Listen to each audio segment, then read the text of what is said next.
자, 지난 시간에 우리가 본문의 좌우측하고 고정하는 것까지 봤습니다. 자, 이번에는 여기 메뉴 부분에 이제 마우스를 올렸을 때 스타일을 변경해 볼까 합니다. 자, 홈 부분 여기에다가 이게 지금 링크지 않습니까? 링크에 마우스를 올렸을 때 스타일을 보려고 해요. 그러면 호버했을 때 자, 호버, 포커스, 아더, 스테이트라고 해서 해당 부분 볼게요. 지금 내용 검색해서 호버라고 검색을 해봤습니다.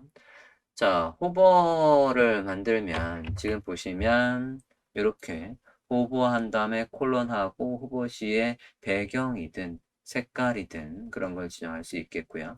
키보드에 탭을 눌러서 포커스가 걸리면이라고 하고 싶으면 포커스 뒤에 콜론이라고 하실 수 있겠습니다. 자, 그러면 저는 이제 마우스를 올렸을 때 얘 색깔을 지정해 볼게요.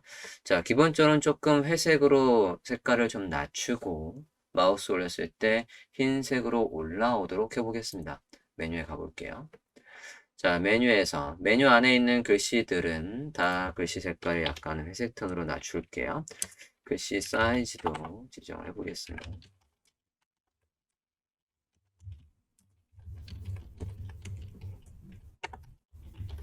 자, 이렇게 해서 기본적인 색깔을 조금 낮춰줬고요. 여기에서 마우스를 올리면 색깔이 흰색으로. 자, 지금 어디에 우리가 마우스를 올리는 거냐면 A 태그에 마우스를 올리는 거예요. 그러면 A 태그에 가서 마우스를 올리면 오버하면 텍스트의 컬러를 white로 하겠다 라고 해보겠습니다. 저장하고 브라우저 한번 볼게요. 마우스를 올리면 이렇게 흰색으로 잘 나오고 있습니다. 그리고 지금 제가 여기 DRB 얘들의 부모한테 마우스 살짝 올려봤는데요. 지금 이제 폰트 사이즈를 좀 줄이는 바람에 얘가 이 높이 안에서 센터로 안 오고 있어요. 지금 우리가 폰트 사이즈 이 글씨에다가 어, 사이즈를 텍스트에 XS라고 했거든요.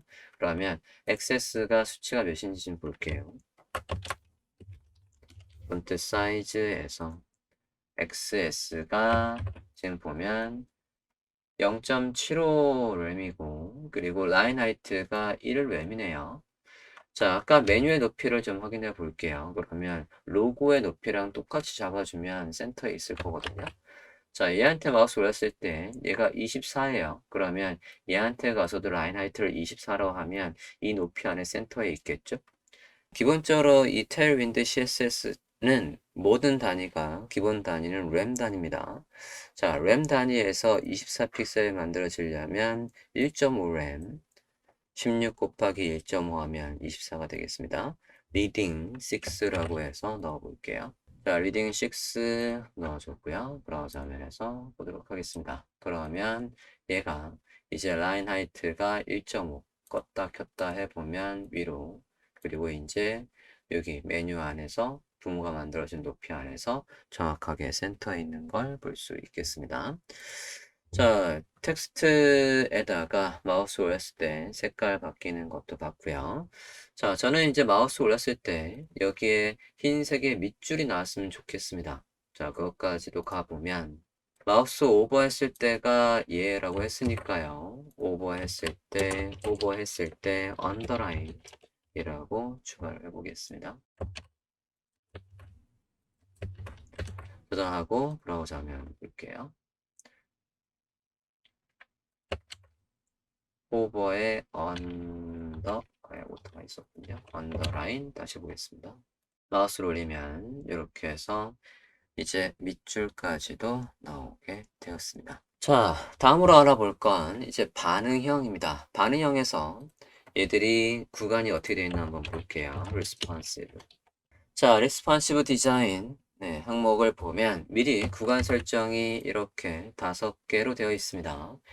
SM이 있으면 640 이상 그리고 미들 디바이스는 768 이상 대표적인 태블릿이 여기에 포함되죠. 그래서 1224, 1280, 1536 해서 sm부터 toX로 아직까지 있습니다. 자, 그럼 기본적인 사용법은 아래에 보시면 기본적으로 아무 설정이 없을 때는 W16 해서 너비가 저 16의 수치만큼 나오는데 만약에 얘가 미들 디바이스라고 한다면 그거의 2배 사이즈고 그리고 엑스라지가 여기 1024예요. 그러면 1024 구간에서 저 이상의 구간에서는 48. 다시 말하면 데스크탑 큰 모니터에서는 얘 너비가 48, 그보다 작은 모니터 브라우저 너비에서는 32, 그리고 핸드폰 구간 요거 이하 미들 디바이스 이하 구간 768 이하 구간에서는 너비가 16이라는 얘기입니다. 그래서 여기에 이 프리픽스 접두사 뒤에 콜론하고 수치를 넣어주면 그 구간에서의 CSS 설정을 하실 수 있겠습니다. 자, 그러면 저는 이제 여기에서 어떻게 보고 싶냐면 이게 PC에서는 왼쪽에 어사이드 메뉴가 나오는데 태블릿 이하 구간에서는 얘가 사라지고 얘가 너비를 모두 사용했으면 좋겠어요. 자, 한번 보도록 하겠습니다. 자, 그럼 얘가 사라진다라는 거거든요. 요 녀석이 사라지게. 자, 사라지게는 어사이드가 사라지게는 미리 설정되어 있는 히든이라는 클래스명이 있습니다. 자, 얘가 사라지는데 얘가 언제만큼 나타난다는 얘기냐면 미들 디바이스 구간 768 이상에서 얘가 나타난대요. MD하고 얘의 디스플레이 속성을 그러면 블락으로 하면 나타나겠죠? 디스플레이 속성을 블락으로 MD 구간에서 블락이라고 이렇게 바꿔줬고요. 자, 브라우저 화면을 보겠습니다. 지금 상태에서 보면 네, 여기에서 768 이상에서 나타나고 이하에선 사라지고 있어요. 자, 사라지면 이제 얘가 너비를 모두 써야 돼요. 그러면 얘가 기본적으로 너비를 모두 쓰는데 왼쪽에 이제 여백은 요 왼쪽에 여백은 언제만 나와야 되는 거냐면 미들 디바이스 구간 그 구간에서만 왼쪽에 마진을 만들어주면 되겠죠? 저장하고 브라우저 화면을 보겠습니다. 자, 7, 8 이하에서는 너비를 다 쓰고 이상에서는 이렇게 왼쪽에 마진을 만들어서 왼쪽에 어사이드 메뉴가 나타나게끔 해봤습니다. 자, 이렇게 반응형 구간까지 만들어 보았습니다. 자, 다음으로는 지금 이 테일윈드 CSS에 굉장히 편하게 우리가 지금 CSS 1도 안 짜고 웹사이트의 레이아웃이나 그런 것들을 쭉 변경을 해보고 있어요. 근데 작성하면서도 여러분이 느끼셨겠지만 이 테일윈드 CSS의 치명적인 단점은 HTML에다가 CSS 속성을 넣기 때문에 여기서 아티클 부분만 한번 봅시다. 자, 아티클 부분을 보면 우리가 아티클마다 아래쪽에 선을 만들고 마진을 만들어 라고 해서 이렇게 클래스명이 똑같은 게 잔뜩 들어가 있습니다.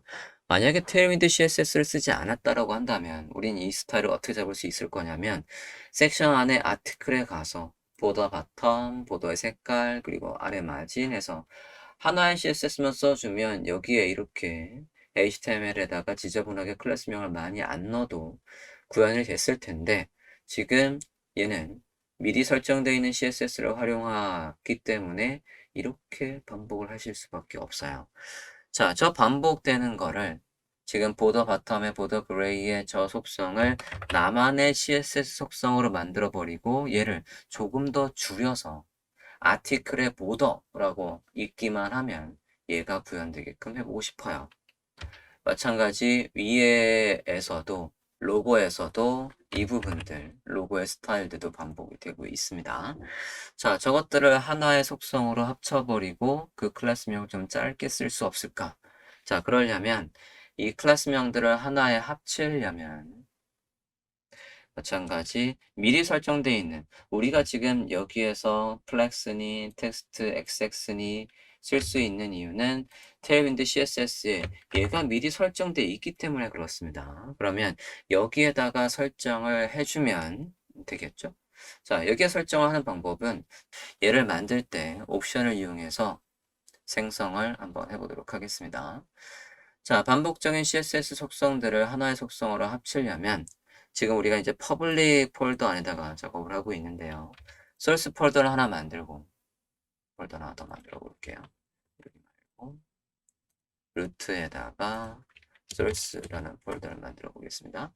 자, source 안에다가 site css라는 걸 만들어 볼게요.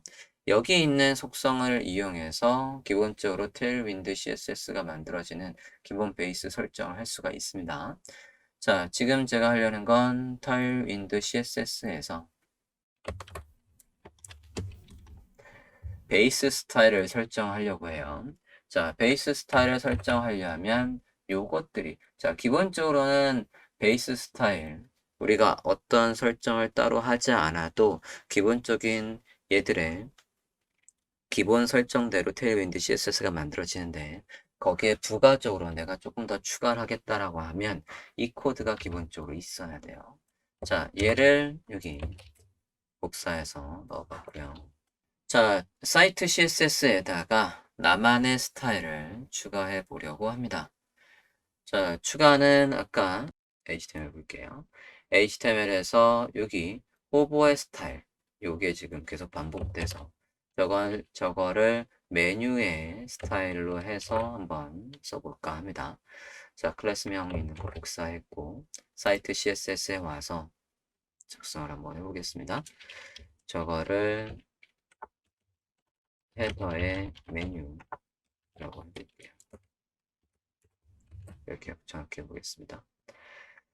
얘를 apply 안에다가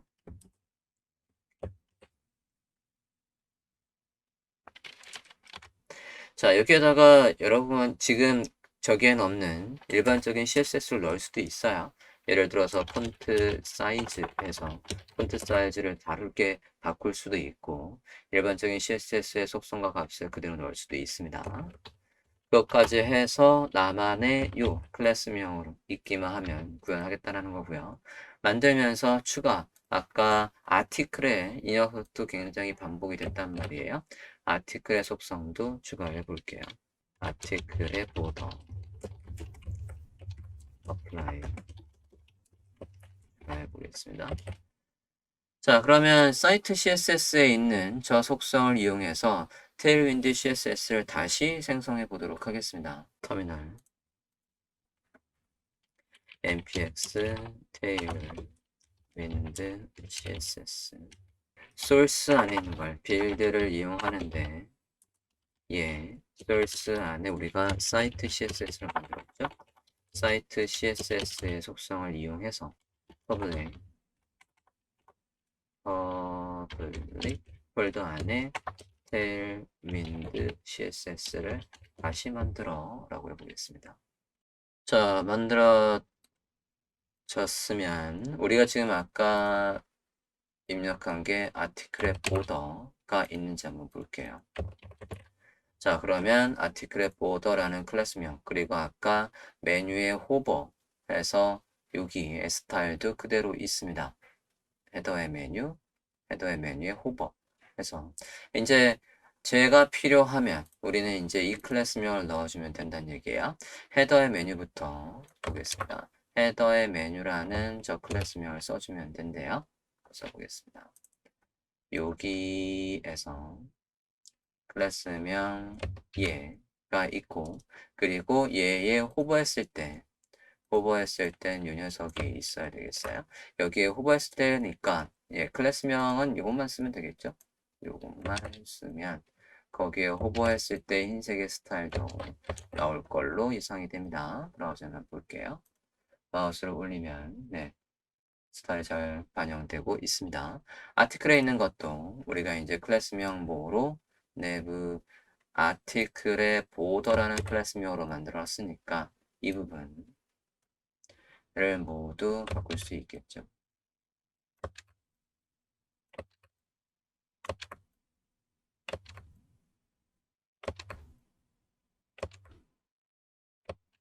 네, 이렇게 해서 바꿔봤고 브라우저 하면 다시 한번 보면 선은 제대로 잘 반영이 되어 있습니다.